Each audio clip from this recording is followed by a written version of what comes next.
Hi ವೀಕ್ಷಕರೇ, ಬಾಳೆ ಎಲೆ ಅಡುಗೆ ಮನೆಗೆ ಸ್ವಾಗತ.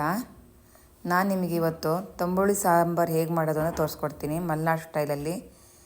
ಮೊದಲಿಗೆ ಈರುಳ್ಳಿ, ಕೊತ್ತಂಬರಿ ಸೊಪ್ಪು, ಹುಣಸೆಹಣ್ಣು, ಖಾರ ಪುಡಿ, ಧನಿಯಾ ಪುಡಿ ಎಲ್ಲ ತೊಗೊಂಡಿದ್ದೀನಿ. ಇವಾಗ ಮಿಕ್ಸಿ ಜಾರಿಗೆ ಈರುಳ್ಳಿ ಹಾಕ್ತಿದ್ದೀನಿ. ಹಾಗೆಯೇ ಸ್ವಲ್ಪ ಚಿಲ್ಲಿ ಪೌಡ್ರ್ ಹಾಕ್ತಿದ್ದೀನಿ. ಖಾರದ ಪುಡಿ 1 ಚಮಚ ಹಾಕ್ತಿದ್ದೀನಿ ನೋಡಿ. ಖಾರದ ಪುಡಿ ಹಾಕಿ 1 ಚಮಚ. ಅದಾದಮೇಲೆ ಸ್ವಲ್ಪ ಒಂದು 10 ಎಸಳು ಬೆಳ್ಳುಳ್ಳಿ ಹಾಕಬೇಕು, 1 ಗಡ್ಡೆ. ಹಾಗೆ ಒಂದು ಚಮಚ ಧನಿಯಾ ಪುಡಿ ಹಾಕ್ತಿದ್ದೀನಿ ನೋಡಿ. ಧನಿಯಾ ಪುಡಿ, ಕೊತ್ತಂಬರಿ ಬೀಜ ಪುಡಿ, ಆ ಪುಡಿ ಹಾಕಬೇಕು 1 ಚಮಚ. ಹಾಗೆ 10-15 ಕರಿಬೇವಿನ ಎಲೆ ಹಾಕಬೇಕು. ಇದನ್ನು 1 ರೌಂಡು ಮಿಕ್ಸಿ ಮಾಡ್ಕೊಂಡು ಬರ್ತೀನಿ ಇವಾಗ.